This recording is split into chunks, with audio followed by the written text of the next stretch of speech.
Yeah. Hello there. Oh, welcome, welcome. You have come to the Healing Family Grief YouTube channel. If you are watching this, and I'm really excited because this is kind of a new thing for me. And I have Deborah Martin here, and this is part two. Part one was talking about another book, but now we are going to be talking to her most recent book, I believe it is. Is that correct, Deborah? Correct, yes. So, what I would like to do is just read a little bit about the book, and then we are just going to dive right in and talk about the book, talk more about what Deborah does. She's just the most amazing individual. So I can't wait to share this with everybody. So hang on, I'm going to get this going here. Well, I should say, welcome, Deborah. Sorry. Oh no, I'm so grateful to be here again. Our conversations, if we weren't on Zoom, we'd probably last all day. Absolutely, absolutely. So, okay, so I'm going to dive in to introduce you formally. Okay. So first of all, Deborah is a lab certified research medium. Her skills have been meticulously documented by the scientific community, most notably by Dr. Gary Schwartz. He is the author of The Afterlife Experiments, and Dr. Julie Beschel, director of the Windbridge Research Center. And so her abilities have been featured in numerous media outlets, and she just has so many amazing things going on. I'm going to have her contact information in our show notes below the video, but you can visit her at www.goldenmiracles.com. Now, we're going to be talking about this book and probably so much more, but she has a very great message to share with all of us. And the book is Doctors, Faith, and Courage. So I'm just going to read a little bit about the jacket, what we have in the back of the book. When Deborah Martin, a renowned healer and medium, learned that she had cancer, she began a journey through one of the hardest challenges of her life. Deborah shares how she faced the fears that rose out of the debilitating treatments, as we can all imagine, and the doubts that tried to overcome her as she fought for the health of her body and her soul. So she's going to talk more about this book here. So I am just like super beyond super excited to talk to you. And I know I have some questions prepared, but I just feel like I just want to have a conversation with you. Right. Okay, how's that? That's great. So Deborah, just, let's first start out about the story that's really behind the book. Right. So when I started writing this book, I had cancer. I didn't know what my outcome was going to be. So I just trusted spirit. They told me, write this book. And now I look at the book and I don't want people to think it's just for cancer. It's for anything that you're dealing with, any health issue. In this book, I wrote every prayer that God gave me so that they can use it as well. So it holds a lot of healing and messages and how to cope through these difficult times, because when you're faced with something like that, no one thinks that they're going to hear those words, right? That you have something. And those words are so powerful because when somebody says that, you own it, right? I have. And I can remember even trying to say it to my children. I couldn't get the words out. It was like, and they're like, what, right? And because I wanted to be very careful that I wasn't owning it, right? But I knew I had to share it. So I ended up sharing it with very few limited people because I didn't want the message to be, did you hear what Deborah Martin has? Because that holds so much energy. And so I kind of kept it to a very tight, small group that I felt, okay, this is really between me and God here. And that's when, writing the book became almost like a treasure, but it also became a goal. And I tell anyone that's going through a difficult time, set goals, even if it's like every week. I set goals, and those are what helped me get through each week. Okay, I made another week. And so goals are really, really important, and they're powerful, but they're uplifting because you know, wow, I did it, right? I did this. I made it through this. So that's why I wrote the book, but also to give people hope, right? It's called Doctor's Faith and Courage, because we are the courage. We have so much courage within us, more than what we know. And that's what I discovered. And doctors, when I was a healer, do I go to a doctor? What will my peers think? You're a healer. How could you go to a doctor? Well, I had no choice. I felt my children were saying, you have to do this. You're already, at stage 4. And I thought, well, let me ask God. And, God also helps these doctors do the abilities that they do. And so I learned that we need to use every tool in our toolbox. And it's not just the doctors. It's just not just my courage, but it's my faith too. And when I combine them all with the lessons that I teach you in this book, it's so profound and it's so undeniable. Wow. I just, as a registered nurse by background, so I certainly have had all of that clinical training in Western medicine, and as a Qigong practitioner, which is the Eastern, healing ourselves and knowing that we were born a healer and marrying that up, and then bringing in that spiritual connection, and that it's like the trifecta, right? Right. That Qigong is praying in spirit, yes. right? Spirit is there. And I would imagine that some people, because you have had a great, what do I want to say? It's not really, I wouldn't call it a career, but you're a healer, and you've been a healer. And now all of a sudden you're faced with a very serious, serious illness, stage 4 cancer. For anybody who doesn't understand how they stage it, means that it has spread. It's kind of wildfire inside our bodies, and it's going through the bloodstreams. It's doing all kinds of stuff. And I imagine that some people are thinking, how can this happen to you? You're a healer, you've got this great mediumship connection. How does this happen to you? So how would you respond to that, knowing what you know today? It's interesting you say that, because I asked the same question. Okay. I went into prayer and said, really? I've been through so much, car accidents, near-death experiences. I've done everything that I felt God wanted me to do and to become who I am. So I said, I placed it in my prayers. What is this for? What lesson is this going to bring me? So instead of owning it, it's like, why are you here? Why are you here? Let me learn from you. Let me embrace you. And that's really important, because we learn to fight. We're going to fight that cancer. We're going to fight that illness. We're going to fight whatever it is. And I learned that fighting is resistance. And if we embrace our bodies, because our bodies are magnificent, if we embrace the cancer, which, I wasn't pleased that I had it, but if I embraced that cancer, I was embracing it with love. So imagine a child that comes to you, right, that's sick. They come in the home, I have a fever, and you go, I'm frustrated, just go to your room. Or do you just say, come here, let's get you some medicine, let's lay down, and you comfort and nurture them, and you love them. And that's what you're doing to yourself. I would oftentimes just hold myself like this, and I would just say, I love you, cancer. I love you, because I know you're bringing me something very, very profound. I know that there's a reason here. And I walked through that, and it was very difficult.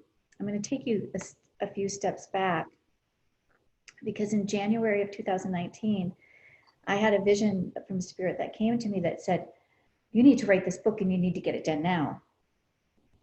Okay, why? Because this is your legacy. Now that was my book, Proof of Miracles. So I started to get panicked. Like, well, why? But then again, I just kind of pushed it aside and going, why be panicked? There's no reason, right? Well, then in February, I was having this irritated hemorrhoid, right? And so I'm like, I'm just going to go to my doctors. Now, I had seen the doctor back in November for this same hemorrhoid, and they said, we don't like to take hemorrhoids out. It's not flared up, just leave it. Sorry about that. The dog's excited. I love it. I love it. So then in February, what happened is I woke up again and I heard, get it out now. And I heard, oh my gosh, they're talking about the hemorrhoid. So I made the doctor appointment right away. And when I went into the doctor's office, she looked at me like, what's your problem? Right? Like, why are you back here? I told you we're going to remove this. So I said, well, I want it removed. So she said, well, let me look at it. And she looked at it, it was flared up. And she's like, Deborah, we don't like to take these out. You're going to be in a lot of pain. And I said, intuitively, I know I need to. Now we fought for a good 10 minutes over this. I mean, even when I was bent over the table in a very vulnerable position, she's at the front leaning over the table saying, I don't want to do this. Are you sure? That's when I trusted spirit. Right? I knew my body better than that doctor. That's a huge message for all of us. Doctors are practicing. They know what their protocols are. They know what they need to do for you, but you know your body better. And I knew that this had to come out. So she removed it and she said, would you like to see it? I said, yeah. So I looked at it, didn't think too much, but it was really good that I did look at it. I thought, oh, it just looks kind of dead, like a lima bean, right? No life to it. And she questioned sending it in to get like biopsied. And she's like, no, we'll just do this. And 1 week later, I got a call when I was driving to get my hair done. And she's like, Deborah, where are you? I said, driving. And she said, well, could you go back home? I said, no. And she said, could you pull over? And I said, sure. And she said, I am so sorry. I'm so sorry. But this came back cancer. Full of cancer. And people ask me, were you angry with her? I can't be, because she's human, right? She learned from this. She learned to listen to her patient. And I was learning too. Now, was I a little upset when she told me, oh, this is not going to be that big of a deal? And then when I saw my radiation doctor, he's like, this is going to be a huge deal. And I was like like hit right in the gut. Oh, are you kidding me? This is what I have to go through. And I had my friend there and she's like, she looked blank and she's like, what are we doing right now? What did we just hear? And it was going to be a 6 weeks continuous chemo and radiation straight. Every day you could have the weekends off. So it was going to be like, you were really going to be hit hard. So that's the message I learned out of that is, please trust your own gut, trust your own body. Many times we leave the office listening to what they tell us to do, but in our guts telling us something different. And had I not listened to spirit, right? Like, look. I just so resonate with that. With so many people that I've come in contact with, is your body is so filled with wisdom. Mm-hmm. And so listen to the messages. And when something is not feeling right, you need to be your own advocate. And like you said, I come from the medical field. And so we all do our best. Right. And we have the knowledge that we have, but that's it. You know, we only have so much knowledge. And then you have, like you said, protocols to go through and that type of thing. So this probably looked very benign. Oh, it did. And I'm telling you, when you hear that word, my life changed in that moment. I now felt like I was actually going to be traveling to see my daughter. And so I remember just meeting with all the doctors and flying out that same day. Walking through the airport was so different than I ever felt before. I'm now wondering, will I ever do this again? Will I ever get to visit my grandkids again? Well, look at that family. They're so happy. Will I ever laugh again? Like I just felt like I was in this bubble that I couldn't get out of. Mhm. This heavy, heavy blanket. And it became all the unknowns, right? We have so many unknowns. And what was that causing me? Fear, right? So now I'm having all this fear, all these unknowns. Is that serving me? It was not. It was weighing me down. So what I had to do was I had to replace that fear with faith, knowing that no matter what, I was going to be okay either way. It's funny, I coined the phrase, and I just have to share this. This was several years ago. Um, Faith, you think of faith, hope, and love. And so I've coined some phrases, but for faith, it is just so apropos here because for the word faith, for the acronym, it's finding awesome inspiration to heal. And that's what isn't that funny? Isn't that crazy? Wow, never heard that. I love that. And that's just exactly what you're talking about is just, I have to lean into faith, and faith is finding these ways to heal.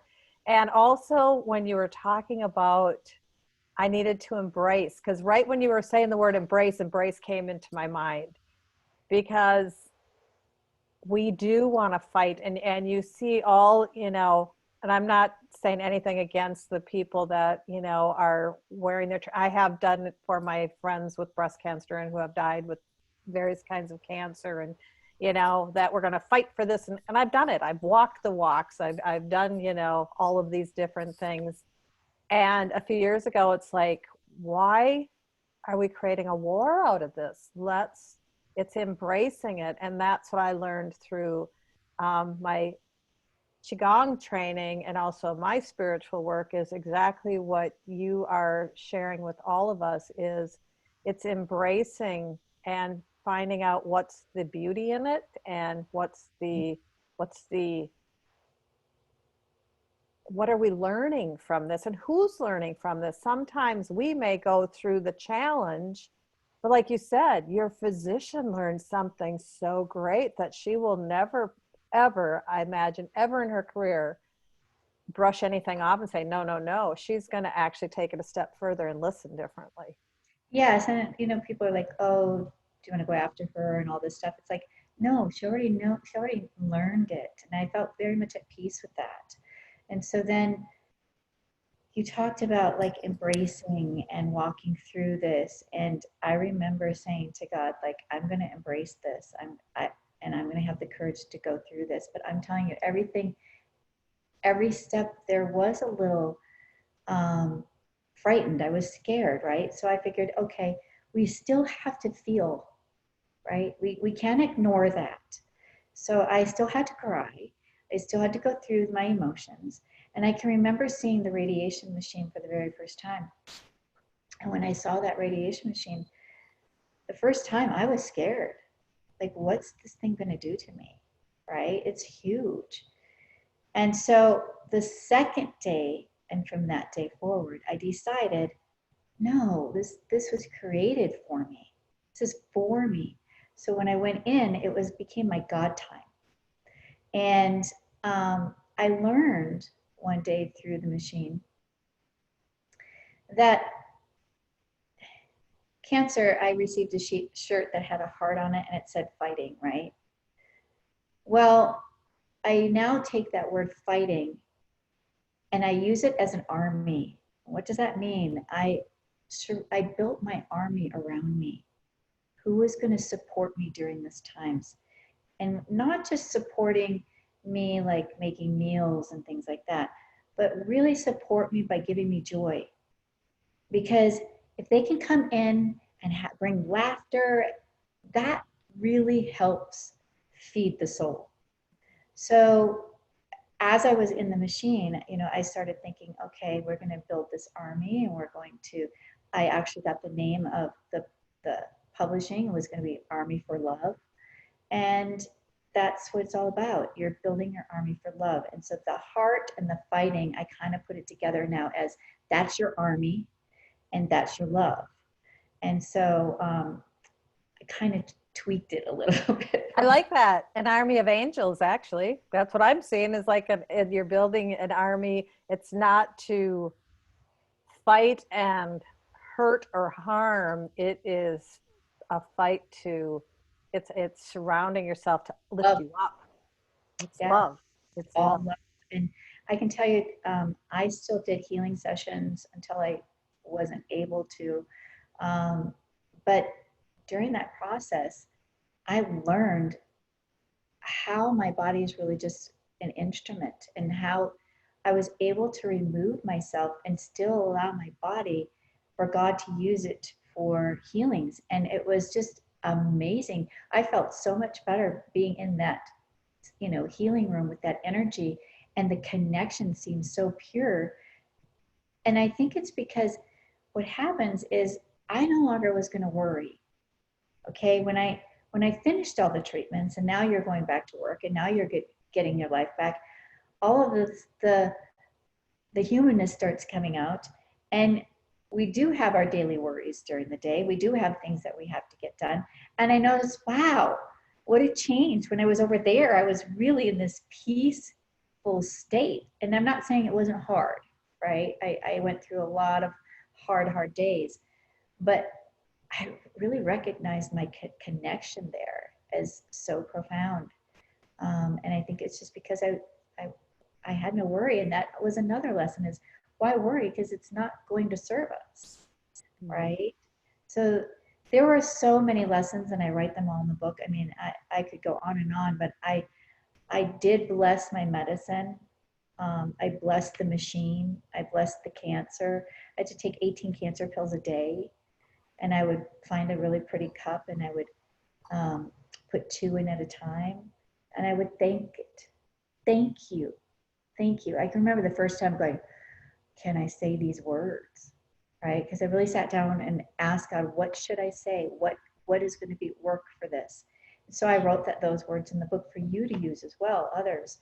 And so when I held that there, I was like, to say thank you to these pills and then digest them knowing what they're going to do, they became easier and easier because I was embracing them.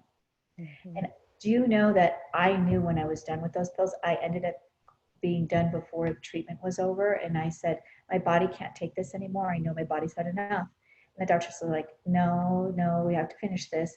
And so they would do blood tests, right, to make sure your platelet counts and everything. And that was like on a Friday. By Monday, when my platelet count came in and I took it that day, they're like, oh, you can't take your medicine anymore. And so I knew Spirit was still, had my back, was working through me. And I was still my advocate of what I was feeling. And, our family, they want you to fight, right? They don't want to lose you. You have to do this. You have to do this. There's a funny chapter in this book. I was told by my doctors not to eat any carbs, none. So there comes to a point where your body just wants something that will be sustainable, that will be thick to hold everything in, because you're just losing it all. So there's a chapter called I Want My Bagel. And I can remember laying in bed going, how am I going to present this to my son that I want a bagel today? And I said, okay, so I'm going to start with, I want an egg. Okay. And then I thought that it would be really nice, maybe a piece of cheese and some fruit, some blueberries, but I would really like my egg on top of a bagel. And I texted that, like he's in the other room, I'm texting that. And I come out and he's like, Mom, we need to have a talk. And I know he was doing it out of love. And he even called my other son, and they're talking to me like they're my parent, right? You can do this for us. You do not eat the bagel. And I'm crying. I just want the bagel. I don't want these eggs, right? And so I can remember I was going to email my doctor. She'll listen to me, right? So email her and say, this is what's happening. I don't know what you suggest. So that following Monday, we were being seen by the doctor, and I can remember sitting with my son, and she's like, now, Deborah, how's your eating going? I said, this carb thing is really hard. I've had enough. My body just can't hold anything in. I need something substantial. And she goes, well, if you ever feel like you want a bagel, my son's face is looking at me. And I'm like, So when we left, she's like, just eat what you can at this point, right? So I said to my son, well, can you tell the family that? He's like, no, I still don't believe that. And he's a doctor himself in environmental science, but he works with Johns Hopkins. So he's around a lot of people that, he was getting advice and said, yeah, try not to take any sugar in because sugar does feed cancer. And I just knew again, you don't know my body. I was like yelling at my kids, you don't know this. I need this. And they're like, no, you don't. I mean, down to the last infusion, my other son was here and he's like, you have to have that last infusion. And I said, I can't. If I have that last infusion, I'll die. I really felt the spirit was telling me. So I'm crying, I can't have that last infusion. And he's like, Mom, you have to. You made it this far. Why wouldn't you do the last one?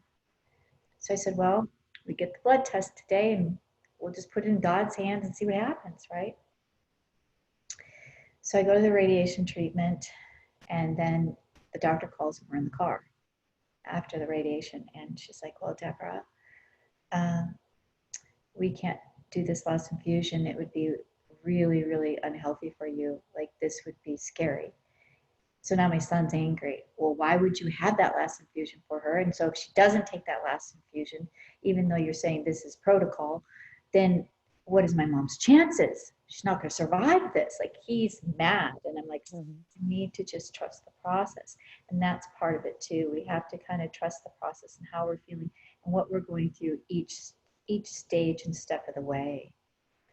But it was quite the journey. And I write some of the hardships, the funny things that were like what family expects, and just laugh at it. And well, thankfully you're here to laugh about it. And you taught your children some really valuable lessons. Like, sometimes it's not always following the protocol, it's listening to ourselves, and I just advocacy keeps coming through my head, it's that being the advocate. And even with our family and our friends, and I'm thinking, when I'm working with my grief clients, is, being your own advocate and knowing that everybody means well. They love you so much. But if it doesn't resonate for you to do that or do this, it's okay to just say, I love you, but this is the path I'm going to go down. Trust me, trust me. And everybody's going to go through it differently. And so that's what the doctors have to follow the protocol, right? Yep. Because they don't know at this stage, this is what could happen. And then they watch you, and it's really you speaking to them. How do you feel? And so I can remember walking into my radiation doctor, and I could barely walk in. I mean, the nurses had to hold my arms to walk me in. And I can remember sitting there going, I'm not having a good day. This is what I love about this doctor. He walked in and he's like, but you are having a great day. And I'm like, he'd have a smile on his face. I'm like, I am, I'm crying. And he's like, yes, because I've seen patients that have been where you are, and you're doing fantastic. And I'm like, okay, I'm doing fantastic. And it was just that verbiage that changed my mental state. And so he was such a great role model to me. My doctors are, and what's interesting is my son's name is Stephen and my daughter's name is Stephanie, and my radiation doctor was Stephen and my chemo doctor was Stephanie. So I knew that when I first met them, like, oh, you guys, Spirit, you're really, really funny. Like, could you tell me that I'm not in, the right space? I can tell you though, when I first met my radiation doctor, he's like, so Deborah, tell me a little bit about you. What do you do for a living? I was like, oh, talk about having to share your vulnerabilities. So I did.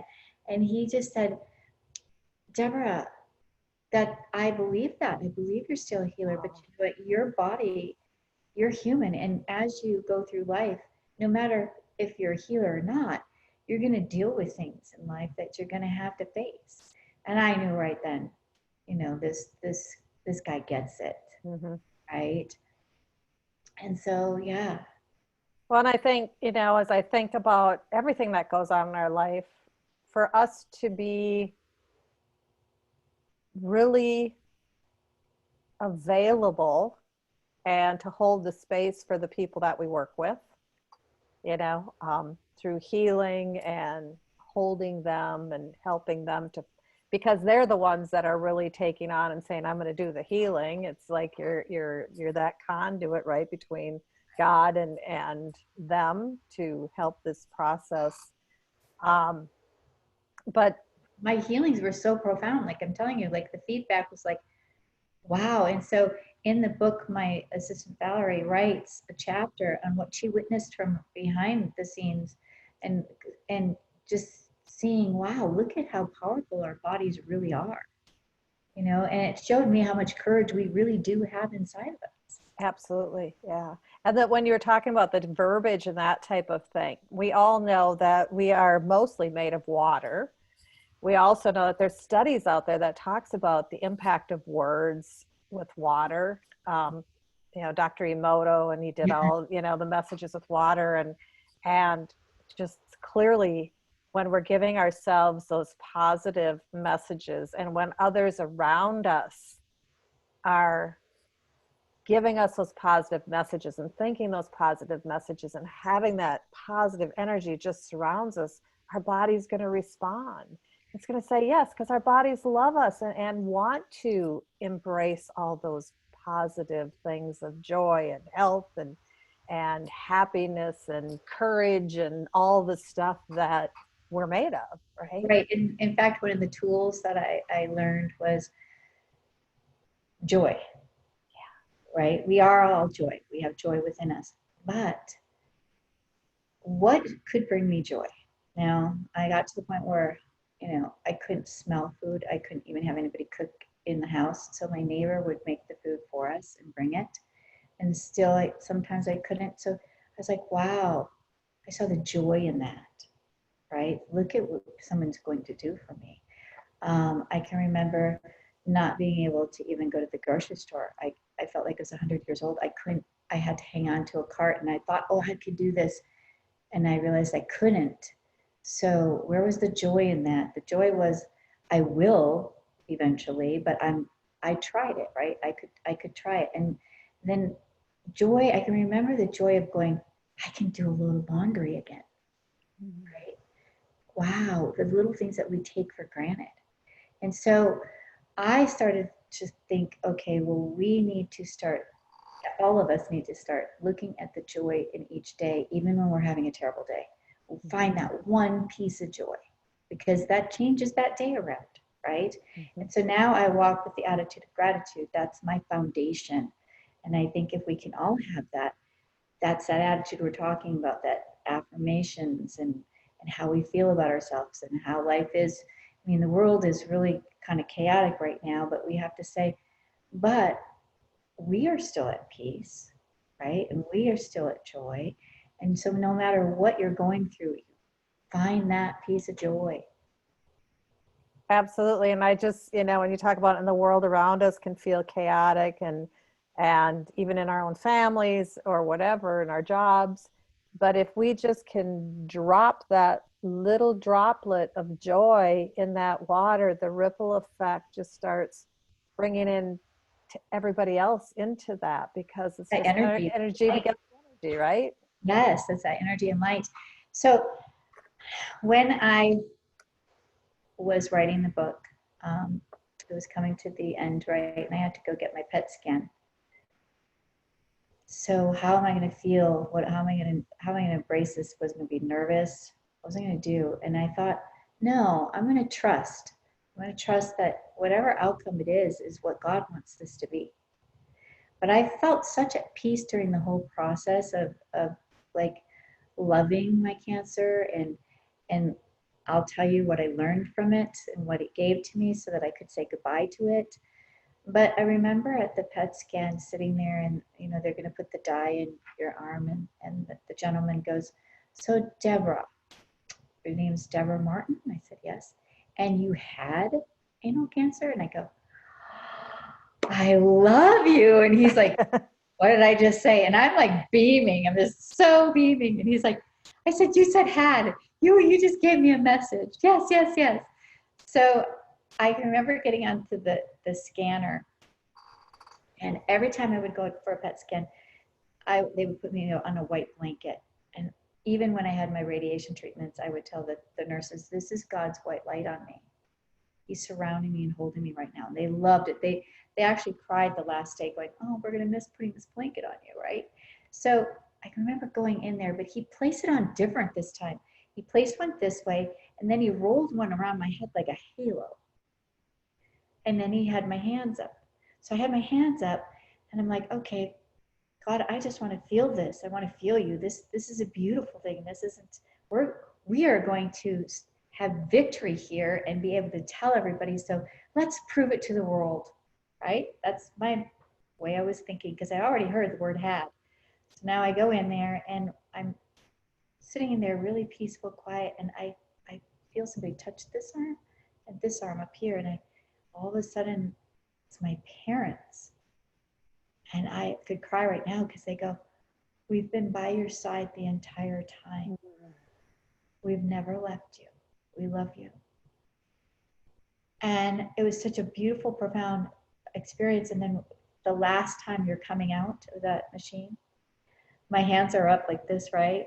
So I'm like, victory, victory, victory.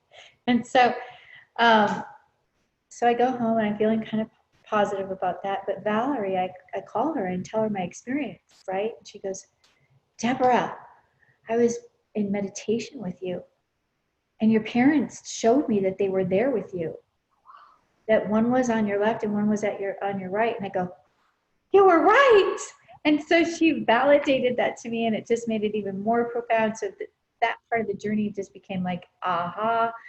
And then my doctor didn't wait till I came in the office. He called me and said, left me a message. I had gone to the bathroom, and I see the message, and I'm like, oh, okay, there's a message here. Is it to be called? What am I going to do? And so I'm like, all right, brace yourself. God, these are the words I'm going to hear.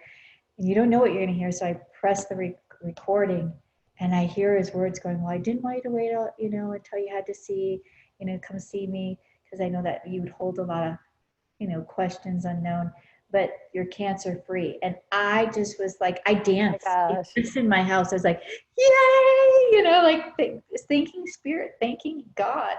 And I went back into prayer, and I thanked the cancer.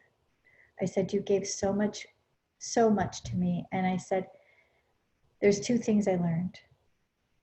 I learned to see the beauty in the beast. Okay. And what was that? I do healings for people all over the world. I never knew what these people went through. I was always looking from the door in, looking through the door, looking through the glass. Now I'm on that same side. I know what they're going through. So my empathy, my compassion just blew up.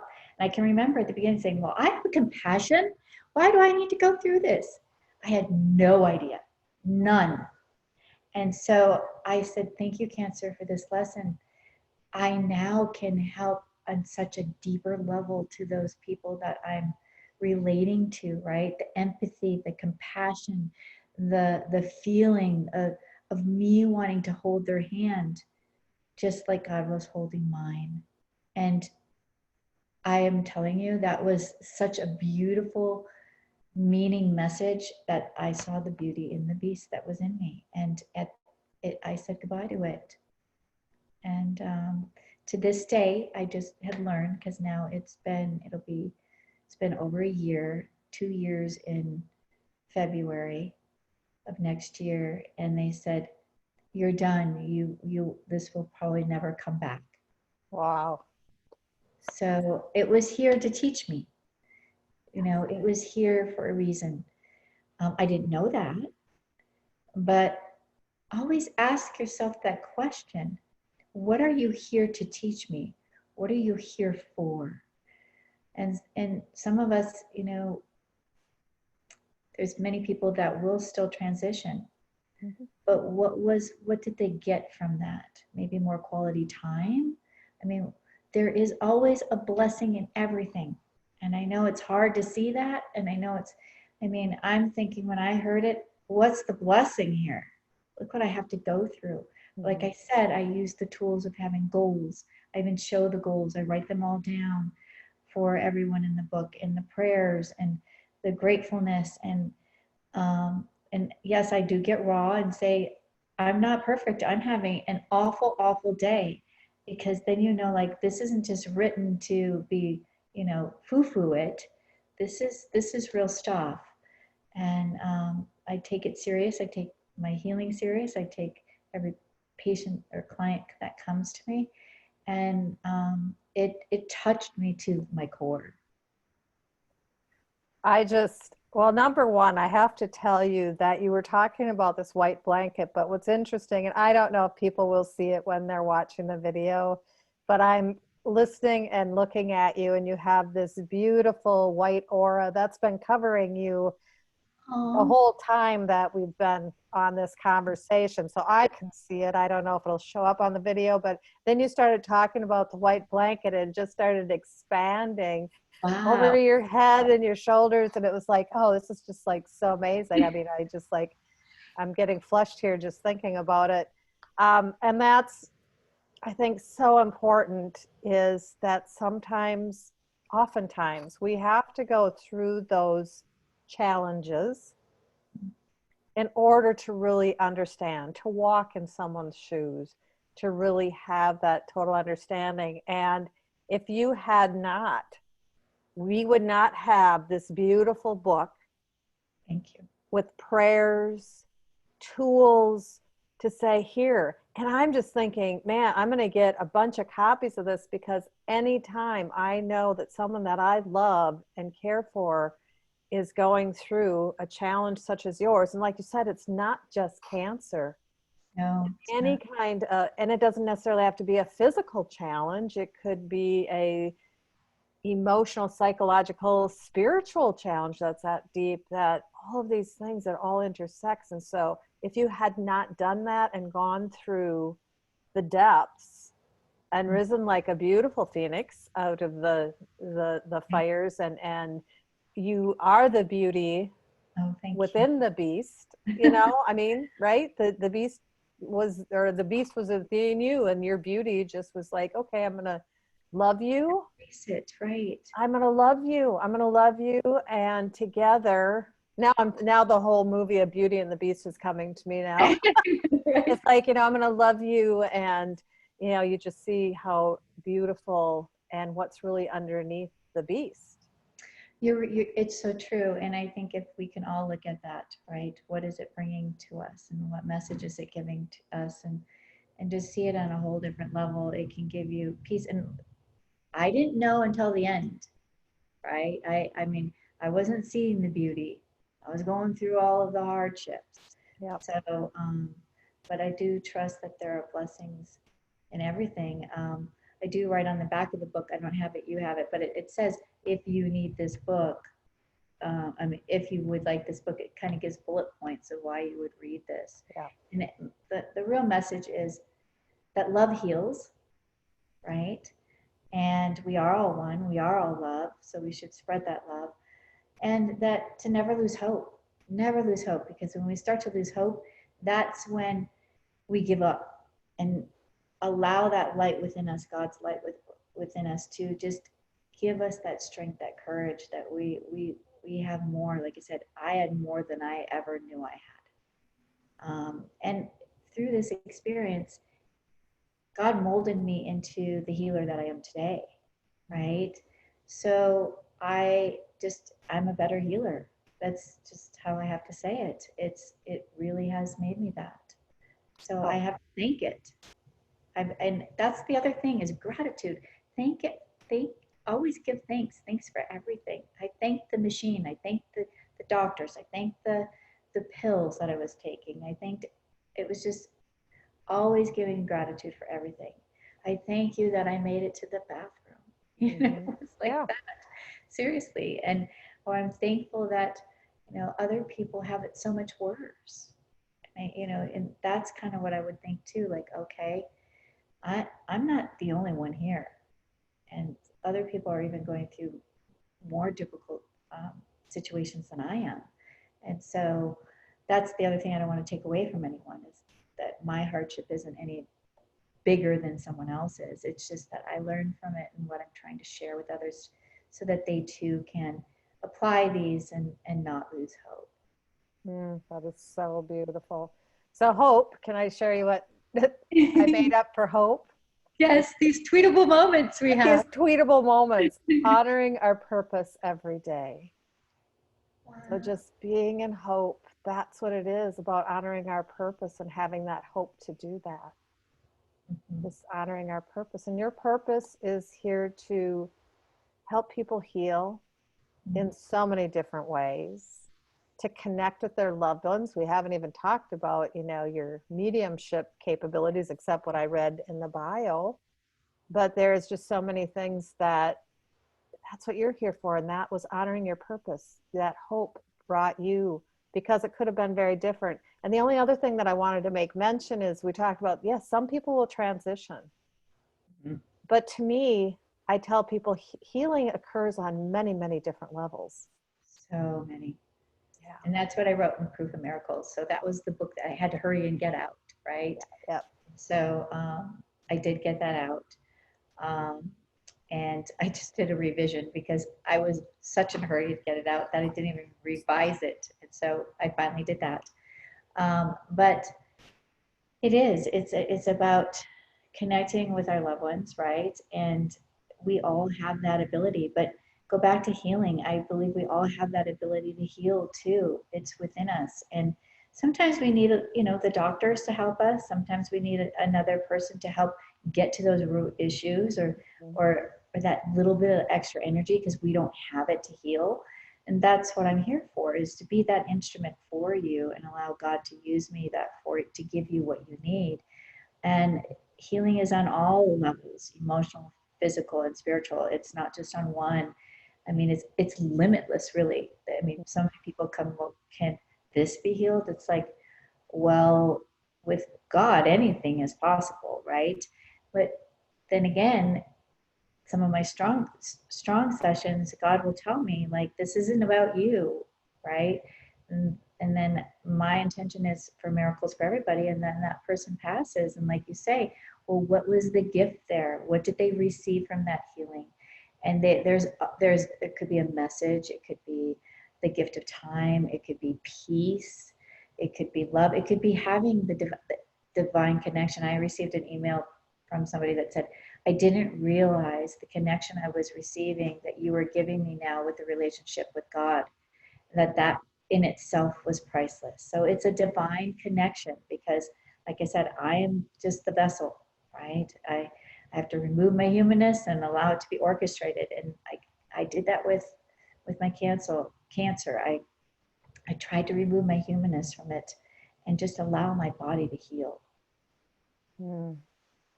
Oh, this has just been, I get tingles all over when I talk to you. It's just, the energy is just so beautiful. You truly are the real deal.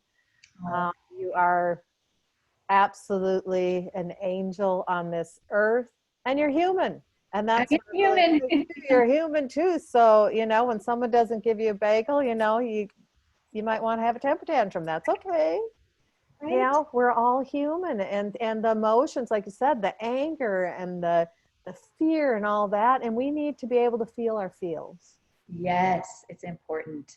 Yeah. So You have to push them away. That's the one thing with healing is we say feel. You have to feel to heal. So I had to feel these emotions. I had to walk through them. I had to embrace them. But then somebody shared this with me. I thought it was really, really cute. They said they were grieving. And they said, I know I have to feel, and I know I have to grieve, right? But I then decided, well, I'm going to allow it to come in the door. It can be here for 10 minutes. And then after 10 minutes, I say goodbye.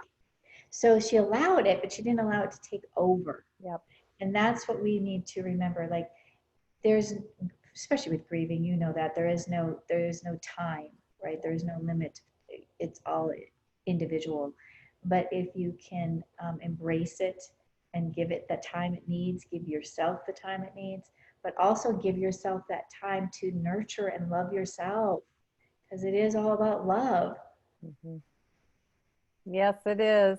You're preaching to the choir, sister. You're preaching to I the feel like, wait choir. a minute, I should be saying that. You should be. No, no, this is what it's all about. Is it's just like we are so symbiotic that way. And I am just so, so grateful that we got connected through a mutual friend, that I've been able to get to know you more. I know that our paths will always stay intersected throughout probably the rest of our lives and the paths that we have here. That's what I feel. So I just want everybody to know how to reach you.